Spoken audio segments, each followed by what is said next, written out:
भारताचे संविधान निर्माते, मानवतावादी विचारवंत, भारतरत्न डॉक्टर बाबासाहेब आंबेडकर यांच्या 69व्या महापरिनिर्वाण दिनानिमित्त अमरावती जिल्ह्यातील नवा अकोला येथे त्यांच्या पवित्र अस्थी स्मारकाजवळ काँग्रेस पक्षाच्या वतीने भव्य अभिवादन सभेचे आयोजन करण्यात आले। दरवर्षीप्रमाणे यंदाही जिल्ह्याभरातून हजारो आंबेडकरी अनुयायी, नागरिक आणि विविध सामाजिक संघटनांचे कार्यकर्ते मोठ्या संख्येने या ठिकाणी दाखल झाले। अमरावती शहरातील डॉक्टर बाबासाहेब आंबेडकर यांच्या पुतळ्याला अभिवादन करून रॅलीची सुरुवात झाली। ढोल ताशांच्या गजरात निळ्या पताकांनी सजवलेल्या या अभिवादन यात्रेला विशेष उत्साह आणि भावनिक वातावरण लाभले। रॅली शहरातून आगेकूच करत नया अकोला येथील डॉक्टर बाबासाहेब आंबेडकर अस्थी स्मारकावर पोहोचली। काँग्रेसचे ज्येष्ठ नेते व माजी केंद्रीय मंत्री मुकुल वासनिक तसेच माजी मंत्री व काँग्रेस नेत्या यशोमती ठाकूर यांच्या प्रमुख उपस्थितीत या कार्यक्रमाची सुरुवात झाली। दोन्ही नेत्यांनी अस्थी स्मारकाला नम्र अभिवादन अर्पण करून बाबासाहेबांच्या कार्याची आणि विचारांची आठवण करून दिली। सामाजिक न्याय, समता आणि संविधानिक मूल्यांच्या जपवणुकीला आजच्या काळात अधिक बळ देण्याची गरज असल्याचे यावेळी सांगितले। नया अकोला हे डॉक्टर बाबासाहेब आंबेडकर यांच्या पवित्र अस्थींचे स्थान असल्याने संपूर्ण जिल्ह्याच्या भावविश्वात या ठिकाणाला एक विशेष स्थान आहे। दरवर्षी हजारो नागरिक येथे येऊन आंबेडकरी चळवळींबद्दलची निष्ठा व्यक्त करतात। आजही सकाळपासूनच अनुयायांचा मोठा ओघ पाहायला मिळाला।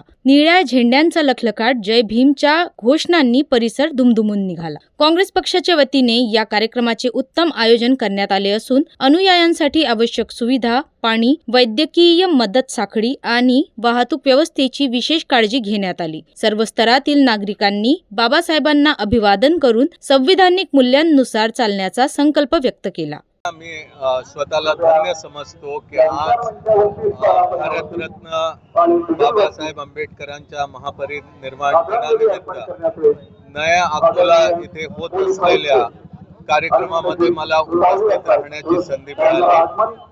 आयोजकांनी मला कार्यक्रमाबद्दल माहिती दिली आणि बाबासाहेबांबद्दल होत असलेल्या कार्यक्रमामध्ये मी समजतो की हा अत्यंत महत्त्वाचा दिवस आमच्याकरता आहे। बाबासाहेबांचं जीवन, त्यांचं संघर्ष, त्यांचं योगदान आमच्याकरता नेहमी प्रेरणादायी राहणार आहे। त्यांनी दिलेली घटना आमच्याकरता रक्ताचं शेवटचा थेंब असेपर्यंत आम्ही त्या राज्यघटनेला कसं सुरक्षित ठेवता येईल त्या दृष्टिकोनातून प्रयत्न करू। नया अकोल्यामध्ये भारतरत्नांच्या अस्थी त्या ठिकाणी आहेत। प्रत्येक जण मुंबईला नाही जाऊ शकत आणि आमचं श्रद्धास्थान त्या ठिकाणी आहे। आम्हाला अभिवादन करण्यासाठी हा मार्ग एक आहे आणि जे लोक मुंबईला नाही जाऊ शकत ते लोक या ठिकाणी येऊ शकतात। त्याच्यासाठी एक अटाटोप आहे आणि या ठिकाणी दरवर्षीप्रमाणे यावर्षी देखील आम्ही अभिवादन यात्रा काढलेली आहे आणि खऱ्या सच्च्या श्रद्धेची भावना त्या ठिकाणी आम्ही व्यक्त करतो।